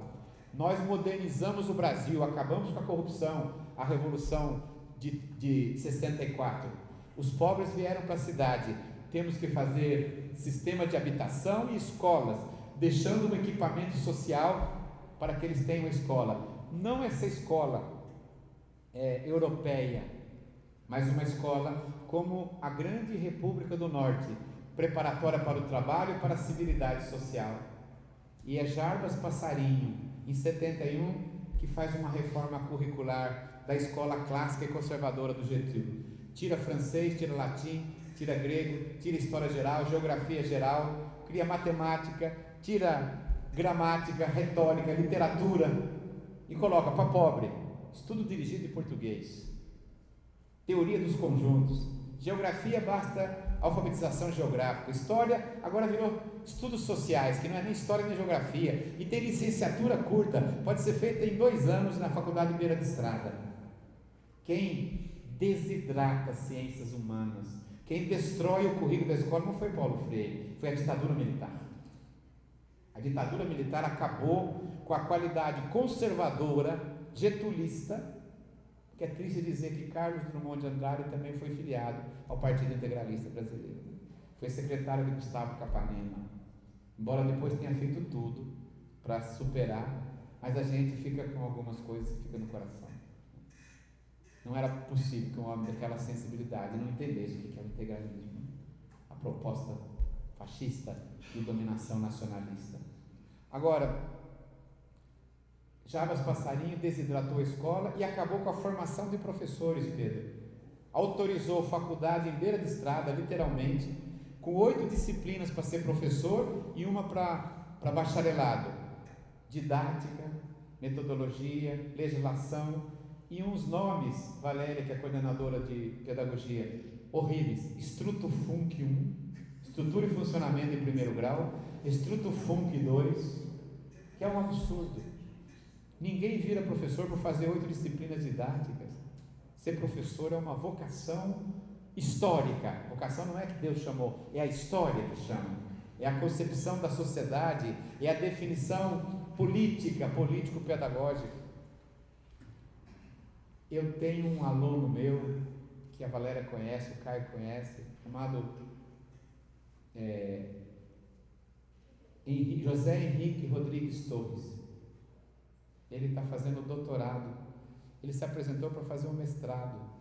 E a hora que eu vi no processo seletivo, eu falei, doutor Torres, ele é o juiz de Campinas, hoje é desembargador do estado de São Paulo, de esquerda.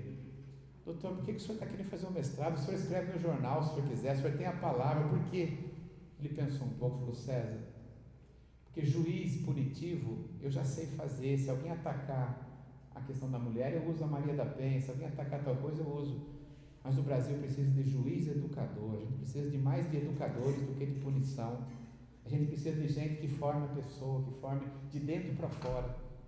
E eu compreendi o que é a vocação histórica para ser professor.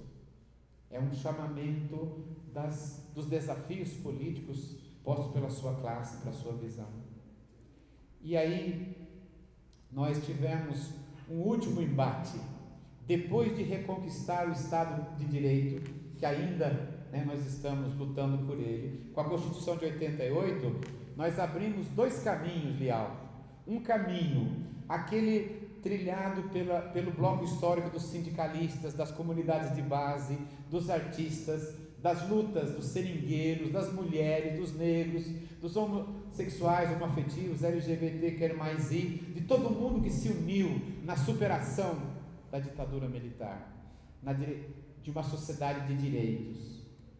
E aí nós fizemos, mas perdemos no debate político. O Centrão tirou da gente a luta histórico-social, fez uma Constituição que ainda é a melhor que tivemos, mas muito aquém da que nós desejávamos, mas é uma Constituição cidadã. E ao invés da gente conseguir avançar o nosso projeto, Pedro Ataíde, quando nós aqui ganhamos a nossa Constituição em 88, caiu o Muro de Berlim. A União Soviética se desintegrou em 91. Então, enquanto a gente lutava por novos direitos, o nosso lumiar, que era a experiência socialista real, se desintegrava. Eu lembro do Eliot: nós somos os homens ocos, uns dos outros amparados, a geração fim de festa, que os órfãos da modernidade, que o que era velho ainda não morreu e o que é novo ainda não nasceu. Eu sou o intervalo, eu já estou cansado de estar no intervalo. E aí nós tivemos um governo neoliberal, Fernando Henrique Cardoso, uma ditadura neoliberal e e uma legislação educacional neoliberal. Ao invés da educação como direito, da educação como disposição de reparação e correção, cotas, que é o que a gente praticava pontualmente, eles seguiram a experiência da Espanha. Na Espanha, Felipe González governava com o neoliberalismo educacional. Na Espanha, Pedro, tinha El Dia de la Familia y la Escuela. Os nossos, Paulo Renato, da Unicamp, ministro por 8 anos, o Dia da Família na escola. Na Espanha tinha La TV del Futuro, aqui a TV Futuro, para formar pessoas EAD. Professor que aprende com coisa EAD está muito aquém da ideia de uma disposição política, social. É preciso que a gente faça da mediação não uma facilitação, mas um aprofundamento da mediação político-social, como vocês vão começar com esse curso que vocês têm. Agora, na Espanha tinha Los Amigos de la Escuela, o voluntariado. Aqui só traduzir, os amigos da escola. Responsabilizar a sociedade por uma coisa que é do Estado. E na Espanha tinha um paradigma, em Barcelona, competências e habilidades. E aqui veio por Felipe Perrenoud e César Paul, competências e habilidades. Matriz de competência e habilidade. Matriz de competência e habilidade é a mesma coisa de Platão, é investigar qual é a qualidade da alma dos educandos.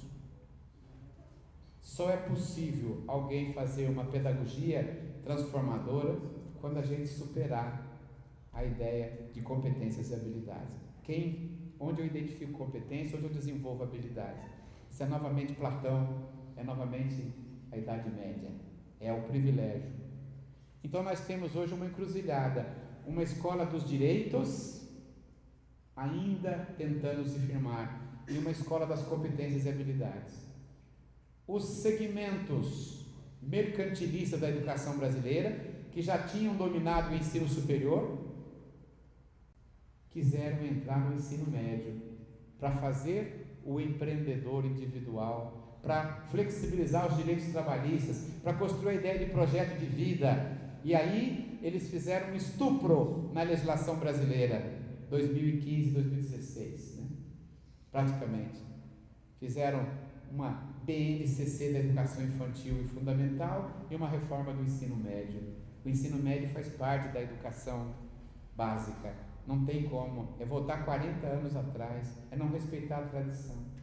E aí, nessa perspectiva, nós vamos ter uma escola de competência e habilidade, matriz avaliativa, elegemos um modelo de sociedade em Sobral, a sobralização da educação brasileira. Tudo tem que ser avaliação, IDEB, lá em São Paulo, Saresp, ranqueamento e estímulos econômicos a um processo educacional, dos quais os últimos e recentes vocês acompanharam. É o modelo neoliberal de educação, que é o modelo atualmente em curso, com toda a força, representado no Ministério da Educação atual. A forma de constituir uma nova perspectiva de formação de professores tem que se localizar na clareza de que professor eu quero. Por quê? Porque o Jorge Nagli, um estudioso brilhante, disse que há 2 princípios que regem a educação: o entusiasmo pela educação, que é achar que tudo no Brasil vai se resolver com a educação melhorar. Eu quero fazer reforma educacional, mas não faço reforma agrária, política, tributária, econômica. E a segunda, o otimismo pedagógico. Se eu mudar, colocar um professor a mais, se eu tirar um professor, aumentar a carga horária, tirar... E ele diz, nem o otimismo pedagógico, endógeno, nem o entusiasmo pela educação mudam a escola, porque o que define a escola é a perspectiva político-pedagógica. O que eu quero com a escola? Que o dia que eu sei o que eu quero com a escola, eu sei o modelo de aula, eu sei o modelo de sociedade, eu sei o tipo. Então nós temos que ter clareza político-pedagógica para superar as tantas coisas que a pesquisa em educação física já fez. Eu acompanho a educação física, primeiro por ser amigo do Lino Castellani há muitos anos, segundo por ser amigo do Silvio Gamboa, do qual fui compadre e amigo por 40 anos. Depois o meu filho faz educação física, está terminando o doutorado e é colega de vocês no curso de especialização. O Caio e outros tantos, Fernando Mascarenho, Lial, né? O Jonatas agora comigo, tanta gente que está comigo. E eu queria testemunhar para vocês, lá na Unicamp, no curso de mestrado e doutorado, os meninos e meninas que vêm da educação física são melhores para estudar dos que vêm da filosofia ou sociologia, arrotando um conhecimento que não tem. São muito mais dedicados, pelo menos a minha experiência clara nisso, testemunhal. Tem muitos outros que destacam, mas tem gente que pensa que por estar numa área já sabe. Não, tem que estudar, tem que ler, tem que compreender. E aí, a educação física, eu compreendo, sou colega da Carmen Soares, do Departamento de Filosofia, né? Sou amigo da Celita Farel, conheci a Michelle Escobar, conheço os professores da educação física escolar, né? O Josimar Daolio, compreendo a dinâmica, acompanhei o coletivo de autores, acompanhei o Cultura Corporal, Walter Bracht, a busca de uma tendência crítico-superadora, crítico-emancipatória, Combs, né? Compreendo Beth e outros tantos que lutam.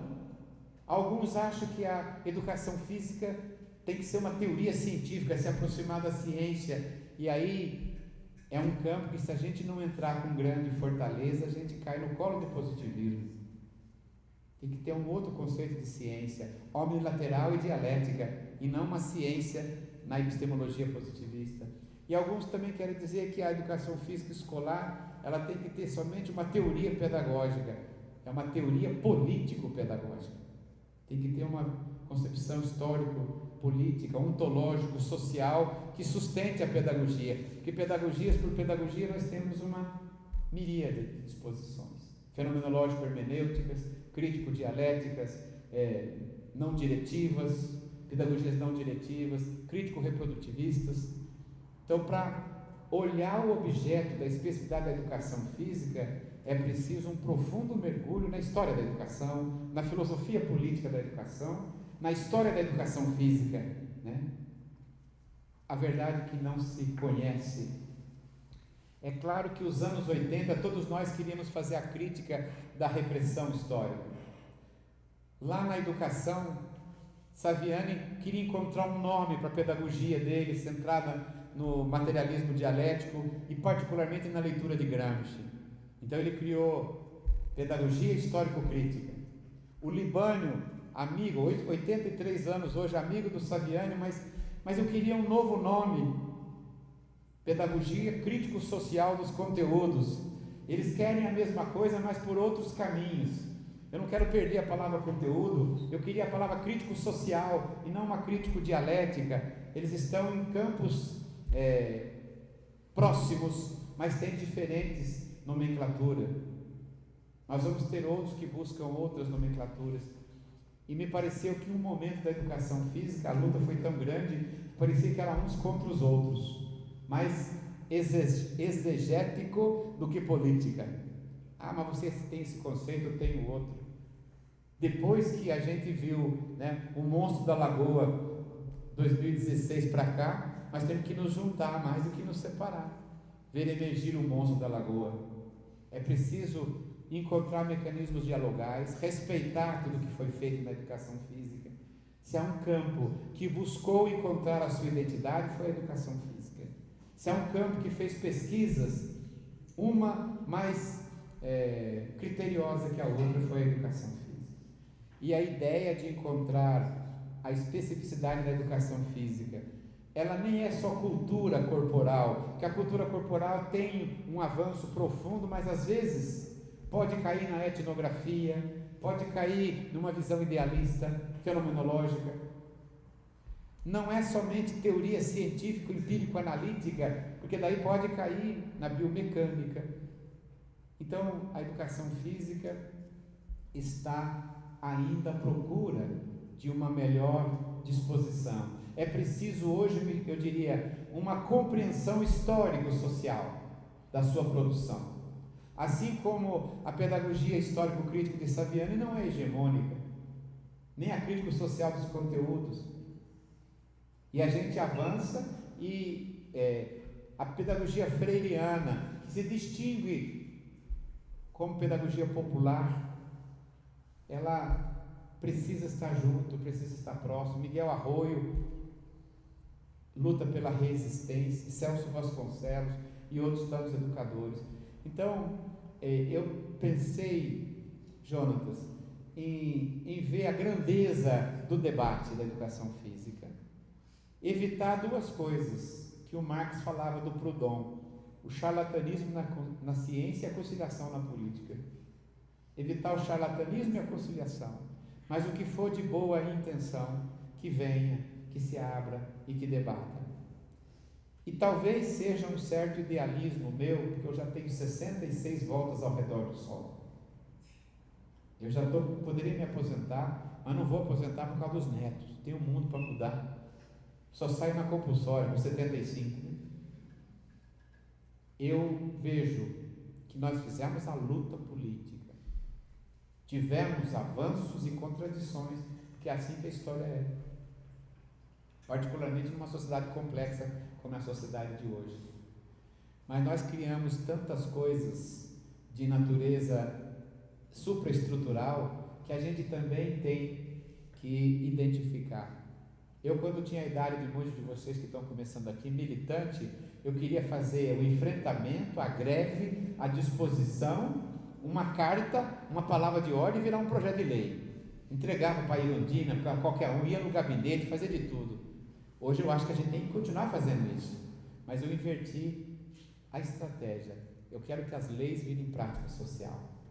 E para a lei virar prática social tem que ter artista, poeta, especialista, mestre, doutor, camiseta, poema, capoeira, luta, movimento social, café e o que for, para a gente fazer avançar o esclarecimento das contradições. Mas a gente não está sozinho. Nós temos aqui atrás de nós uma experiência de um bloco histórico. Num país que nunca respeitou a criança no Brasil foi chamada de curumins, menino língua, pichote, pivete, dadinho, Zé Pequeno, capitães de areia. Nós fizemos o Estatuto da Criança e do Adolescente, que é o máximo de consciência possível de uma época, mas a gente criou conselhos tutelares, conselhos de defesa, e hoje há uma rede que defende a autonomia e a plenitude da infância e da criança no Brasil. Pela primeira vez o adultocentrismo não é dominante. Um país que tem nome de árvore, Brasil, nome de vegetal, que não se encontra nem para remédio. Eu nunca vi o pau-brasil, ai ai, ai de mim, é um poema do Oswald de Andrade, denúncia. Não tem pau-brasil nas escolas, né? Nós destruímos grande parte do nosso sistema, poluímos os rios. O que é aquele Tietê? O que é o Pinheiro, do lado do metro quadrado mais caro do mundo, com aquele tipo de degradação ambiental? Nós fizemos o Código Florestal Brasileiro, demarcamos terras de reconhecimento, demarcamos terras indígenas, demarcamos terras quilombolas, criamos uma política de reparação num país que nunca respeitou o negro, sempre vilipendiado. Nós fizemos Estatuto da Igualdade Racial, conteúdo afro-brasileiro na escola, obrigatório, disposição de reparação e de vaga. Esse ano na minha Unicamp, 40 vagas de medicina, 8 negros e 3 indígenas, né? Dos 40. Nós aprovamos há um mês atrás cotas para transexuais no vestibular. A sociedade avança, apesar do rugir do monstro da lagoa. Num país que nunca respeitou a mulher no Brasil foi chamada de Amélia por José de Alencar, Iracema por José de Alencar e Amélia por Ataúfo Alves. Nós levamos toda a coragem do mundo para dizer que o nome da mulher brasileira não é nem Amélia nem Iracema, é Maria da Penha. Não é atrás de todo grande homem ter uma grande mulher. Mulher não quer ficar atrás nem à frente, ela quer ter os mesmos direitos, iguais, as mesmas disposições. Num país que nunca respeitou a pessoa com deficiência, chamado de aleijadinho, ceguinho, e não é portador de necessidades especiais, porque óculos também é necessidade especial, é pessoa com deficiência, é a pessoa que importa. Nós fizemos o código de inclusão, cotas no trabalho, na universidade, na pós-graduação. Num país que nunca respeitou o idoso, o Estatuto do Idoso, dos 190 países, só 23 tem política do idoso. Eu já entro na minha vaga, vou na fila preferencial, que é uma conquista, que não tem na França, berço dos direitos civis, que não tem na Inglaterra, berço da individualidade. Num país que nunca respeitou nenhuma outra orientação sexual. Pensa que é fácil criar o dia do orgulho gay? Pensa que é fácil vestir-se de maneira diferenciada numa sociedade que mais mata gays, que mais mata trans, que violenta e que alcançou pelo monstro da lagoa uma força de crueldade para retroceder essa violência nos últimos anos. Nesse país nós fizemos o reconhecimento do nome social, o reconhecimento da dignidade de qualquer orientação sexual, de toda e qualquer orientação sexual. Então, quando eu vejo a mulher, o negro, o indígena, as comunidades ribeirinhas, a reparação das políticas de cota, a disposição da luta das margaridas, a luta pela florestania e tudo que nós construímos nesses anos de 40 anos de resistência desse bloco histórico, que ainda conseguiu sensibilizar precariamente a sociedade brasileira para não continuar uma dominação na lagoa. E a gente continua a lutar. Quando eu vejo todo esse novo segmento entrando pelas frestas da legislação que nós construímos na recuperação do nosso Estado de Direito. Eu lembro de uma música do Alceu Valença chamada Anunciação. Da bruma leve das paixões que vem de dentro, tu vens chegando, eu já escuto os teus sinais. A voz do anjo, o anjo da história de Walter Benjamin, sussurrou no meu ouvido, tu vens, eu já escuto os teus sinais. Que para nós, intelectuais, militantes, um dia escutei do Paulo Freire, ele disse: eu fiz uma mobilidade geográfica com relação a meus pais, eu conheço o mundo, eu fiz uma mobilidade econômica, eu ganho mais que meus pais, fiz uma mobilidade cultural, conheço mais que meus pais, eu fiz uma mobilidade social, estou noutra classe, mas não fiz mobilidade política. Tudo que eu sei, os títulos que eu tenho, eu coloco a serviço da classe de onde eu vim e a serviço da classe onde eu estou. E é por isso que vocês que vão começar um curso de especialização, é o primeiro título depois da graduação. Especialista é título, mestre é título, doutor é título, pós-doutor não é, é um certificado. Livre docente é título, professor titular é título trabalhista. Especialista é o primeiro degrau, A graduação não é o telhado da formação, é o assoalho do ensino superior. Estão começando para entender o mundo. Havia uma frase de Sócrates chamada, atribuída a ele, dizia: tudo que sei é que nada sei. Aí a Uta Rank Leal, que equivale à nossa Marilena Chauí na Alemanha, ela disse assim, eu vou traduzir de maneira diferente a frase do Sócrates, porque ela deixa na gente uma ideia de que a gente não sabe nada, meio pessimista. Ela traduziu assim, como é próprio às mulheres criativas e originais: quanto mais eu conheço, mais eu vejo o que há mais por conhecer. Eu já adotei a definição dela. Vocês estão começando uma jornada, vocês estão começando um caminho para decodificar e decifrar a educação física escolar entre a identidade clivada da educação física, necessária de superação, entre as culturas corporais, entre as práticas pedagógicas, entre as políticas educacionais.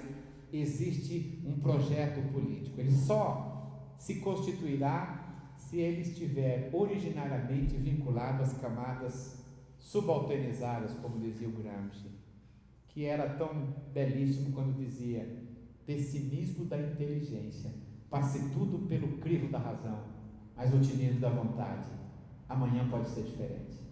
Não seja pessimista na vontade, seja pessimista na inteligência, desconfie de tudo, questione tudo, mas amanhã pode ser diferente.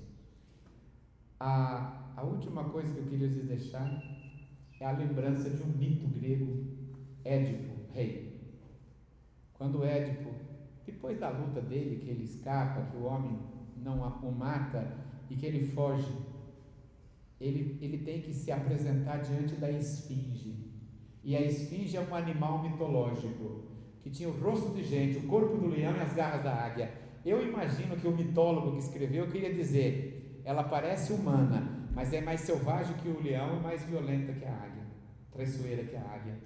E a esfinge dizia, decifra-me ou eu te devoro. E diz a lenda, chupava a cabeça ou comia as entranhas, condições materiais, condições intelectuais. Decifra-me ou eu te devoro. A sociedade brasileira, a universidade brasileira, o mundo atual, marcado por tantas contradições, parece humano, rosto de gente, mas é mais violento que o leão e mais traiçoeiro que a águia. E diz, decifra-me ou eu te devoro. E o Édipo, quando chega diante dele, ela diz, o que é, que de manhã tem 4 patas, no meio do dia tem 2 e no fim do dia tem 3. E o Édipo, sorridente, como quando a gente descobre que sabe a resposta, diz assim, é o ser humano, esfinge, que quando pequeno você fala 4 patas, é uma criança que engatinha, que no meio do dia você fala de 2 patas, mas são 2 pernas, e no fim do dia não são 3 patas, são 2 pernas e um cajado. É o ser humano o seu enigma. Ela dá um grito, se joga no Hades e liberta a cidade. Acho que o segredo para a gente decifrar a esfinge é a gente cada vez mais se aproximar do ser humano, de um humanismo sociologicamente definido, politicamente esclarecido, criteriosamente estudado. A gente faz ciência para melhorar, não no sentido quantitativo, para dar mais sentido à nossa existência humana, rápida e fugaz. Então, vocês que estão começando esse novo curso, se apeguem nele. A palavra aluno, alguns dizem que vem do aquele que não tem luz própria. Tem uma outra escola que negou isso, dizendo que é bobagem, que a verdadeira significação da palavra é aluminum, que é aquele que não se nutre por si mesmo. Grande coisa. Ou não tem luz ou é subnutrido. São 2 negações. E brigam os dois por debate aí. Agora eu queria que a gente fosse superando o aluno por esse estigma histórico, a gente construísse o estudante. Mas o estudante tem um problema, é aquele que estuda, aquele que lê. Ele só pode ser chamado estudante honestamente se ele estudar, porque é um substantivo operacional. O estudante ainda precisa ser regido por mecanismos historicamente acumulados pelas academias, por instituições. O estudante tem que fazer trabalho, tem que fazer leituras orientadas, que não precisa ser autoritário, mas também não precisa laissez-faire, laissez-passer, deixar à vontade. Para a gente aprender a ler, no começo não é saboroso. Aprender a decodificar uma teoria, no começo não é saboroso. Só vai ser saboroso depois de muitos anos de hábitos intelectuais. Então o estudante precisa de procedimentos relativamente coletivos, cobranças coletivas, cobranças honestas, adequadas, exequíveis. E quando vocês saírem de alunos para estudantes, vocês vão sentir uma mudança. E o estudante dá um terceiro upgrade. O estudante vira estudioso. Daí o estudioso não precisa mais de cobrança, não precisa mais de disposição. Ele vai fazer porque ele já entrou numa terceira disposição. E o estudioso dá um salto para o sábio. Que a sabedoria não é uma coisa de ad verecundiam, de velho somente. A sabedoria é quando a gente compreende o sentido da existência em cada período e cada época histórica. Não quero ter o mito da eterna juventude. Eu sou velho por fora e estou jovem por dentro. Não, é velho por fora e velho por dentro. E se é jovem por fora, é jovem por dentro. E a gente tem que compreender a cada tempo o que a vida nos proporciona. Então vocês busquem identificar os novos sujeitos sociais do Brasil na pesquisa que vão ter que fazer. Busque identificar um novo projeto político-pedagógico. Acolham o debate sobre educação física escolar e façam avançar, com a teoria tensionando a prática e a prática tensionando a teoria. Muito obrigado.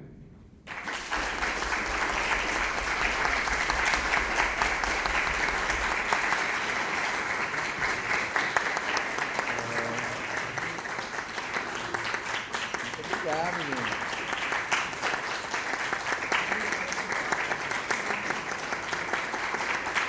Muito obrigado.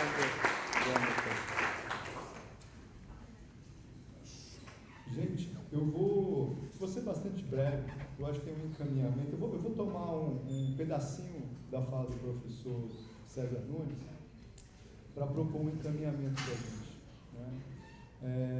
Tem menos a ver com o Santos está jogando agora, mas tem mais a ver com o respeito que eu tenho, até porque sei aqui vieram da escola, né? Muitos são professores, tiveram uma longa jornada de hoje. Mas o professor César, ele mencionou que uma das, em determinado momento da fala dele, uma das oportunidades formativas são sempre as experiências de atividades etílicas. Por isso, eu encaminharia, com a concessão do Pedro, que já me olhou aqui, que a gente pudesse estender um convite, né, que a gente possa ir até o Fausto Manuel aqui da Asa Norte, que na 210 Norte, 209, 210, para que a gente possa dar continuidade a esse papo que o professor César nos provocou a produzir a nossa vocação pedagógica, né? E um convite à formação humana. Pode ser assim? Perfeito. Perfeito? Mas antes de terminar, professor, eu acho que vale a pena a gente dar um destaque aqui, pessoal, professor Pedro Ataíde. Eu acho que ele foi, como sempre, né, muito humilde quando ele pronunciou na fala dele que está circunstancialmente na coordenação da EAD. Na verdade, a gente fica não só feliz, mas a gente tem sorte do professor Pedro estar na coordenação da EAD e, portanto, também tem um protagonismo enorme na produção desse curso. Então, acho que Pedro, que a gente chama carinhosamente Pedrão, não é qualquer sujeito na história do curso de especialização em educação física escolar que está se iniciando agora. Queria mais uma vez agradecer a presença de todos, tá? Que a gente possa se ver em breve. Lá fora tem uns livrinhos, né, Pedrão? Acho que vale a pena, eles são gratuitos, foram produzidos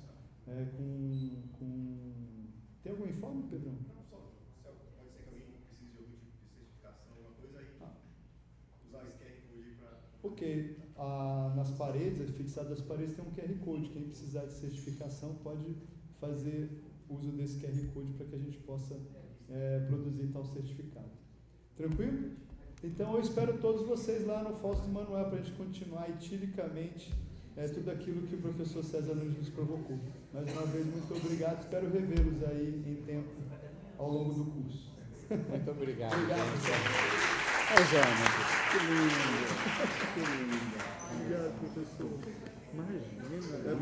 Imagina, eu adorei te ouvir, mas eu fico preocupado com o Pedro, que ele falou, vamos terminar às 9h30. Não, acabamos. Beleza. Mas você acabou às 9h30. Acabei, não, eu sou E doutrinado. Aí, eu sei que você não se incomoda da gente continuar esses papos. Não, aonde for, onde quiser. Tá bom.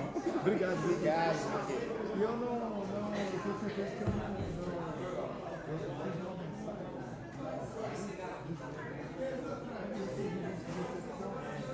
Você foi primeiro. Dona, obrigado. É sempre bom porque a edição precisa ver. Muito obrigado. Eu gosto de tudo. Eu fiquei contente porque eu pude desenvolver o jeito que eu gosto. Porque poderia fazer aquela teoria, pegar tudo, mas não precisa. Não, mas eu gostei. A mediação É importante. Dá um texto. não dá um texto? Dá um texto. É verdade. Crítica. Muito bom. Verdade. Verdade. Tá gravado. Tá gravado.